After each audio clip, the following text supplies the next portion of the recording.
Em nome do Pai, do Filho, do Espírito Santo. Amém. Se quiserem se assentando.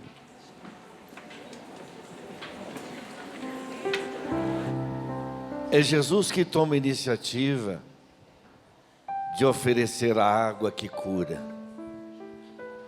No capítulo 4 do Evangelho de São João, Jesus se dirige àquela samaritana e diz: se soubesses, aquele que te pede, dá-me de beber, pedirias tu mesmo, e ele te daria uma água viva, que jorraria para a vida eterna.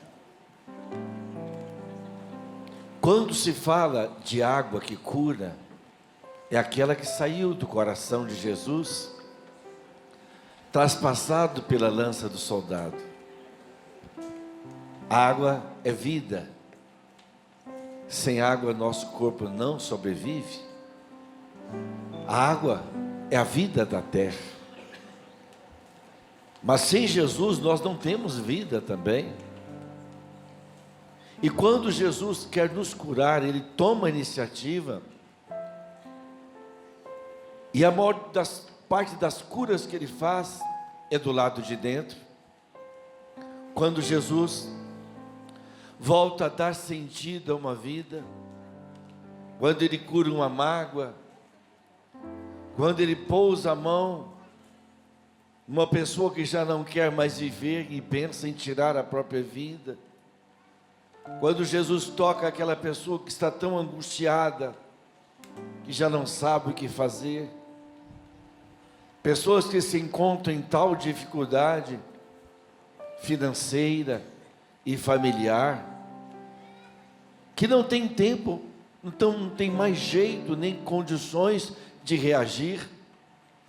É justamente nesse momento que a mão de Jesus vem tocar e te dizer: não acabou, não tem nada perdido, sou eu quem tem uma última palavra. Jesus quer curar nossas feridas. Eu quero começar tomando o capítulo 6 do Evangelho de São Lucas, versículos 17 em diante. Descendo com eles, parou numa planície. Imagina, Jesus parou numa planície, num lugar acessível. Ali se achava um grande número de seus discípulos e uma grande multidão de pessoas vindas da Judéia, de Jerusalém, da região marítima de Tiro e Sidônia, que tinham vindo para ouvi-lo e ser curado de suas enfermidades. Eles não vinham apenas para ser curados, mas para ouvir. Aquele povo que vivia com tanta dificuldade, dominado, era um país que vivia sob a servidão romana, que era difícil ganhar o pão de cada dia. Quando ouvia Jesus, a vida voltava a ter sentido, o coração alegrava, a esperança voltava. Era como se fosse aquele momento em que uma escuridão dá lugar à luz.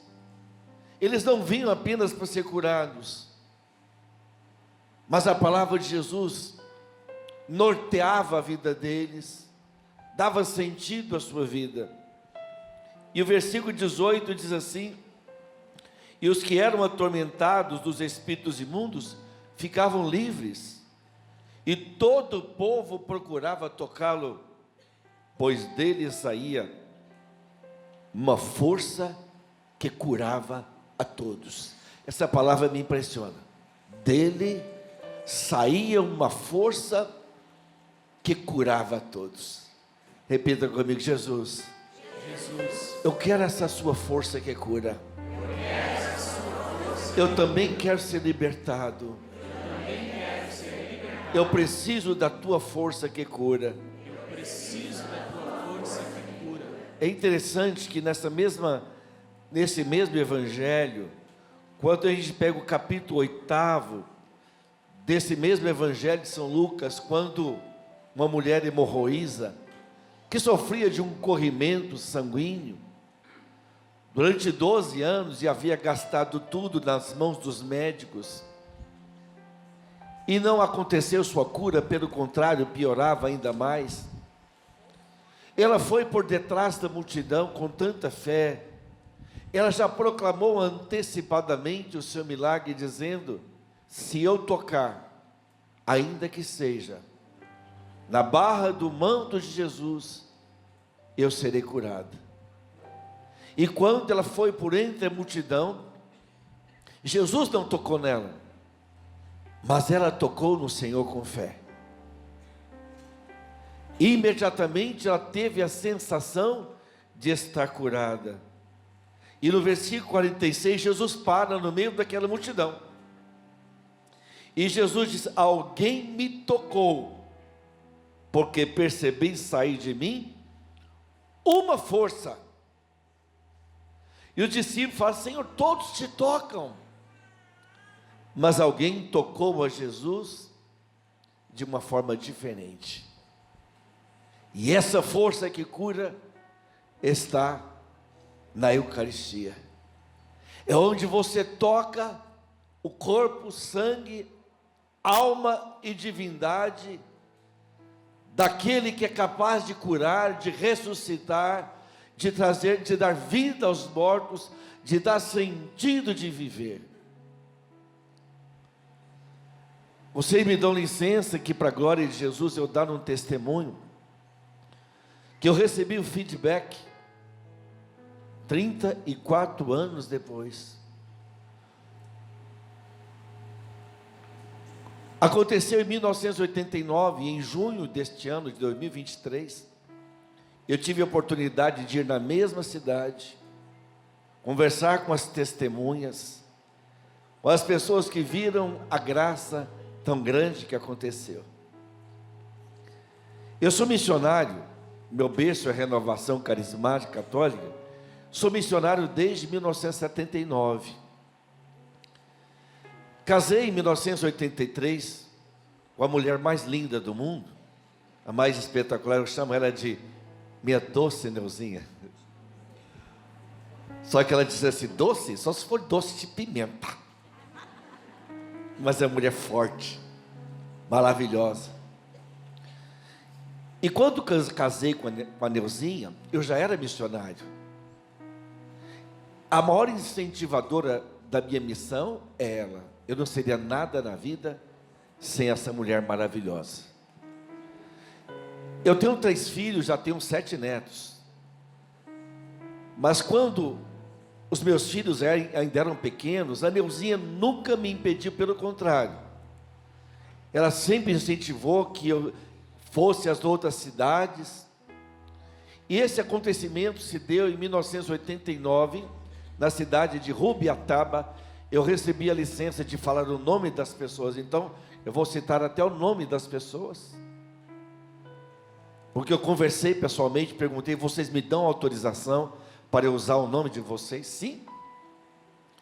Na época, meu caçula Gabriel, que também é pregador, já esteve aqui também na TV Evangelizar, ele mora em Navegantes, Santa Catarina. Gabriel tinha 10 meses de vida. Eu deixei a Lorena e fomos a essa cidade que fica a 240 quilômetros de Goiânia. Éramos umas 50 pessoas, porque estavam começando os primeiros grupos de oração naquela região. Estávamos adorando ao Santíssimo Sacramento, e essas 50 pessoas cantávamos cânticos, e o som vazava, passava do outro lado da rua. Havia um hospital, e uma criança que havia sido maltratada duramente por um pai, espancado, uma criança de 1 ano e meio, foi deixada na porta da casa da dona Adélia, esposo do seu Didi, que é um dos pioneiros da renovação carismática lá em Rubiataba. A criança, desfalecida de tanto sofrer maltrato de um pai ruim, da cabeça ruim, levou ao hospital e os médicos fizeram de tudo para salvar a criança, mas ela veio a óbito, perdeu os sinais vitais. Estava apenas esperando para dar o certificado de óbito, mas a dona Adélia, a mulher de fé, olhou para aquele corpinho sem vida, mais de 1 hora sem respirar ou sem sinais vitais, e ela disse: essa criança tem que ter uma chance na vida de sentir que ela é amada. Ela não foi amada pelo pai. A mãe, desesperada, levou a criança lá para a dona Adélia, senão a criança morreria, e de fato veio a falecer. Mas ela disse: eu não conformo com a morte dessa criança.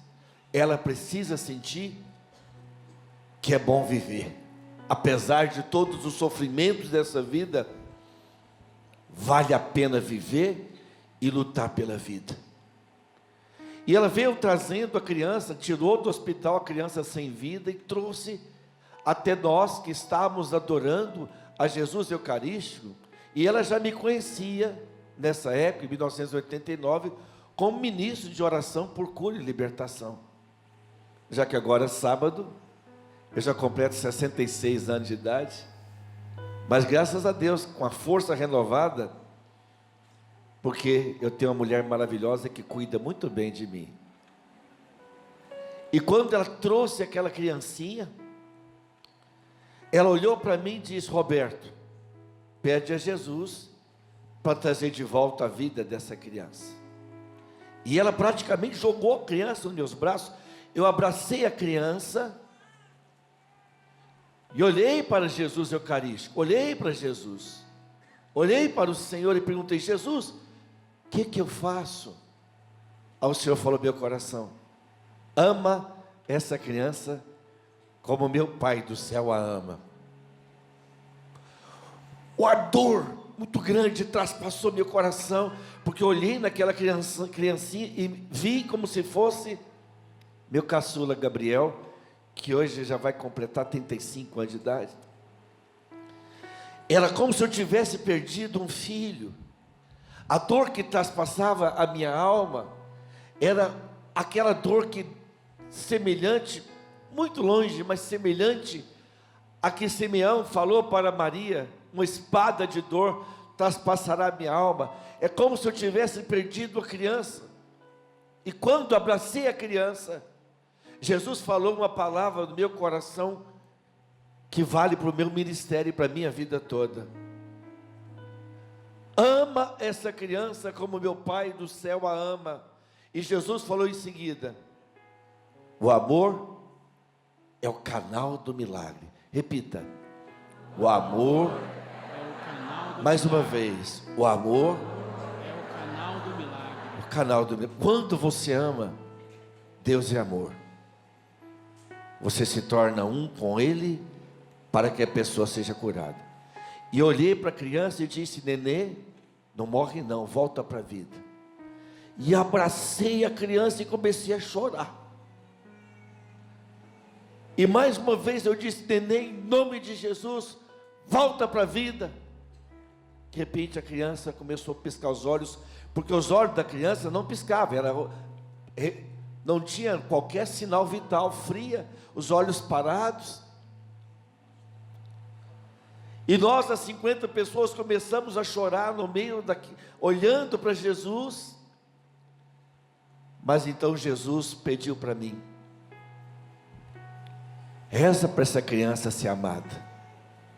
E eu fui pedindo perdão como se fosse essa criança, o nome dela eu posso dizer Adilberto, hoje mora em Séries, interior de Goiás, e é pai.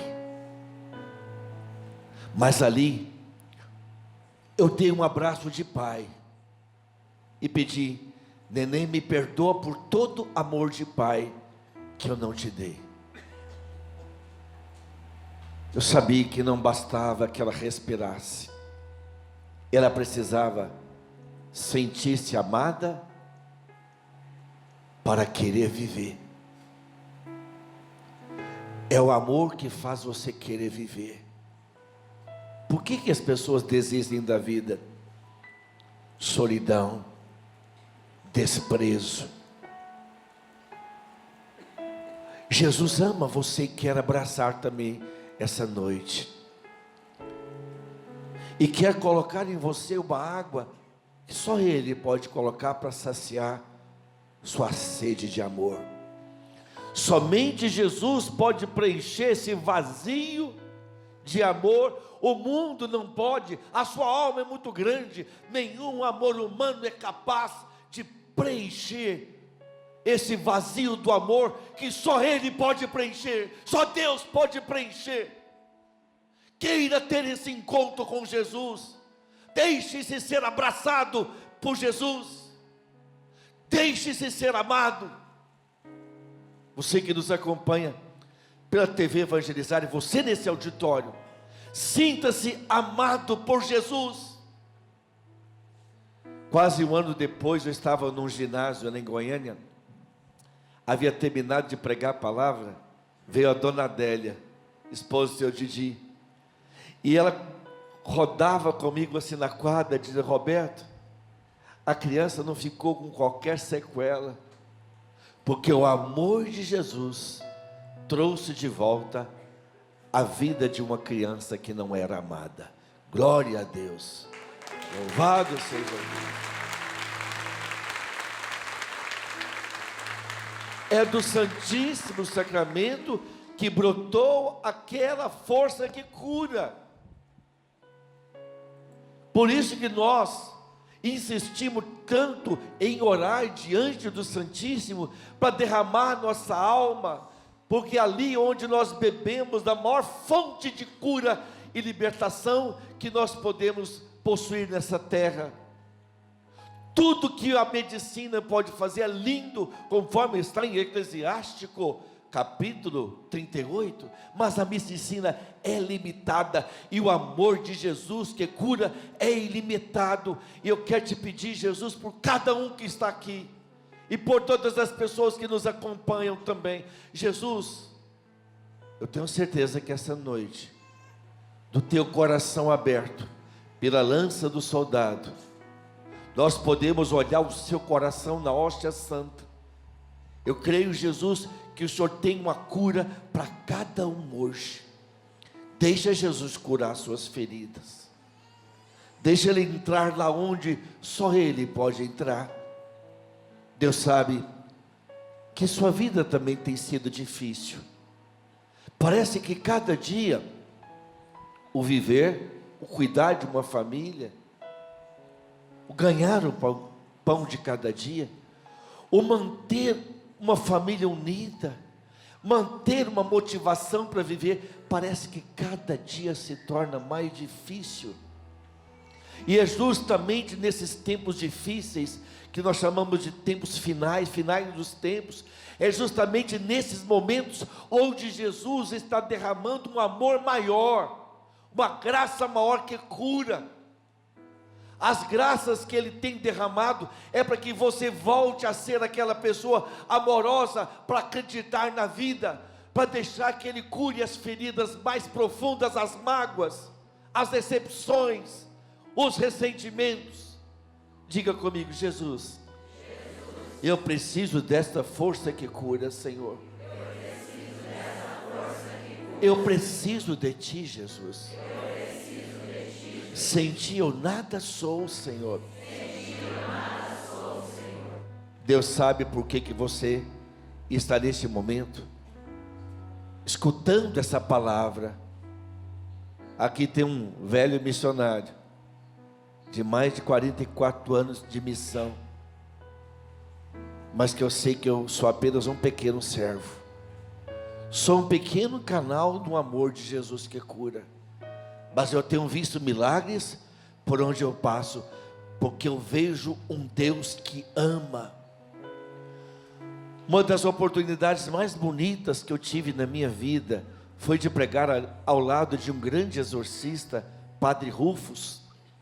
Mês de junho estive também com o Padre Duarte Lara, em missão em Portugal.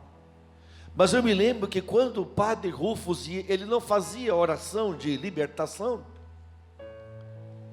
As pessoas eram libertadas às centenas, aos milhares por onde ele passava. Era o ministério mundial. Mas qual que era a oração do padre Rufus? Amorização. O demônio é o autor do ódio, da morte, do vício. Jesus é amor. E onde o amor entra, o ódio não pode ficar. Onde o amor penetra, é como luz nas trevas. É luz que entra e dá sentido à sua vida. Uma pessoa que eu tenho um carinho muito grande, e de repente essa pessoa que tem um carinho muito grande, uma menina de seus 12 anos, não queria mais comer, entrou em anorexia, perdendo o sentido da vida, e isso causa uma grande dor em toda a família. Toda família que tem alguém que de repente cai numa depressão, começa a ter pensamentos de morte, de dar fim à própria vida. A família sofre junto. É interessante como que ela foi curada nesse processo de libertação que está acontecendo com ela. A família se uniu em torno dela primeiro. Sim, teve assistência da medicina, mas tem que Jesus que liberta e cura. O amor de Jesus na oração, ela se sentiu tão amada, que a vida valeu a pena. É isso que Jesus quer que você sinta também. Se sentir amado de tal forma, que mesmo que as pessoas não te amem, te desprezem, te abandonem, Jesus te ama e te deu a vida eterna. E Ele tem um plano de amor para ti. Jesus não te criou para que tu sejas uma pessoa derrotada, fracassada na vida, ainda que tu tenhas experimentado em tua vida momentos de contrariedade, de dissabores, de quedas, de derrotas. Tua vida não terminou. Jesus é poderoso para te levantar, para te restaurar. Ele é poderoso para colocar a mão na tua ferida, onde tem aquela dor, e dizer: eu te amo, levanta-te, sou eu que te curo. Foi Ele que deu aquele sentido de vida àquela samaritana que tinha tido 7 maridos, desiludida no amor, sem carinho, sem verdadeiro amor. E depois que ela vai à cidade e fala de Jesus, aqueles homens da Samaria vão até a mulher e diz: agora cremos, não porque tu falaste, mas porque nós mesmos vimos e reconhecemos que este é verdadeiramente o Filho de Deus. Aquela mulher que antes era alguém dependente de um amor errado, de um relacionamento errado, de um carinho errado, de um pecado de adultério, ela que estava numa vida errada, de repente, quando ela se sente amada, o que é errado não tem mais sentido. Você não precisa dizer para a pessoa que ela está no pecado. Diga: Jesus te ama e acredita que você vai melhorar, que você vai sair desta. Não precisa apontar o dedo e tocar na ferida. As pessoas já estão feridas demais. Quando se fala das pessoas que estão com relacionamentos quebrados, com a vida quebrada, com a afetividade distorcida, quando você toca na ferida, a pessoa dói mais,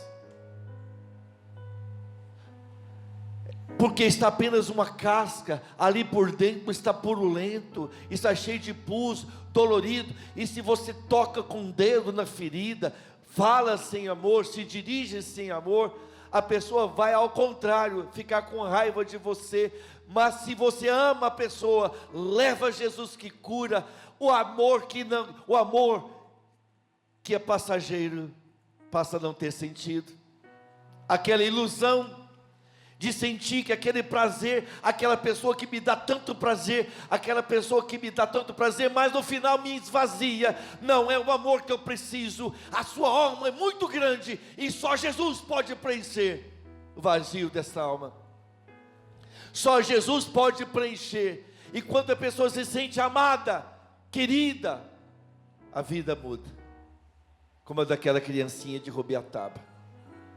Ela se sentiu amada e a vida voltou. Deixa Jesus te amar. Fecha teus olhos, deixa eu orar por você. Senhor Jesus, o Senhor conhece as feridas desse coração. Toca, Jesus, profundamente nessa alma. Jesus está indo lá naquelas feridas onde seu amor, o amor faltou, a alegria faltou. Toca, Jesus, nessa dor de decepção, nessa ferida causada pelos outros, feridas que eu causei, feridas que causaram em mim. Vem tocar, Jesus, principalmente em pessoas que se sentem tão sós, que a vida não sorriu para elas, e parece que dentro de você há um sentimento de fracasso, de derrota. O amor de Jesus está entrando no seu coração. Deixe-se amar. Jesus te ama no lugar daqueles que não te amaram. Jesus agora te abraça no lugar daqueles que te desprezaram, daqueles que te humilharam e se esqueceram de ti. Jesus, eu te peço ainda, vem tocar nessa tristeza profunda. Jesus está tocando inclusive você que teve uma perda muito grande, uma morte de alguém muito querido. Você sofreu muito, mas Jesus está te amando e te dizendo: deixa eu te consolar. Em Mateus 5, versículo 4, bem-aventurados que choram, porque serão consolados. Deixa Jesus te consolar. Jesus quer tirar essa veste de luto. Pede a Jesus, tira essa veste de luto, porque Jesus quer que você ame quem ficou. Jesus quer que você ame quem ficou. Sua vida não acabou com a morte dessa pessoa, com essa perda, com esse desemprego, com essa dificuldade financeira, com essa doença. Sua vida não acabou, porque o amor de Jesus te dá vida e te ressuscita. É um amor novo e tão antigo. É um amor tão próximo. Deixe-se amar. Deixe-se consolar. Ainda que as feridas que te causaram foram tão grandes, ainda que a dor diante daquele túmulo, diante daquele corpo inerte num cemitério, ainda que aquela dor tenha sido a dor mais terrível da sua vida, Deus da ressurreição te devolve a esperança. O Deus da ressurreição te levanta, Ele te cura. E diga: pode me curar, Jesus. E você vai se preparar para um momento muito importante, que vai ser com o Santíssimo Sacramento. É do Santíssimo Sacramento que vai sair essa força que cura. E essa noite vai ser especial para você, porque esse Deus que cura, Ele te conhece pelo nome, como está no livro de Jeremias, do capítulo 1, versículo 4 em diante. Antes que no seio de minha mãe eu fosse formado, Deus já me chamava pelo nome. Deus queria que você viesse ao mundo, Deus queria que você nascesse, Deus queria que você estivesse aqui. E diga: eu sou o que Deus quer que eu seja. Eu não sou o que as pessoas falam de mim. Eu sou o que Deus quer de mim. Eu sou amada por Deus. Minha vida tem sentido, porque sou amado acima de meu merecimento. Não porque eu mereço, mas porque eu tenho um Deus que diz: ah, se soubesses, aquele que te pede, dá-me de beber, pedirias tu mesmo, tu mesmo, e ele te daria uma fonte que jorra. Eu quero essa fonte, eu quero, eu desejo de coração.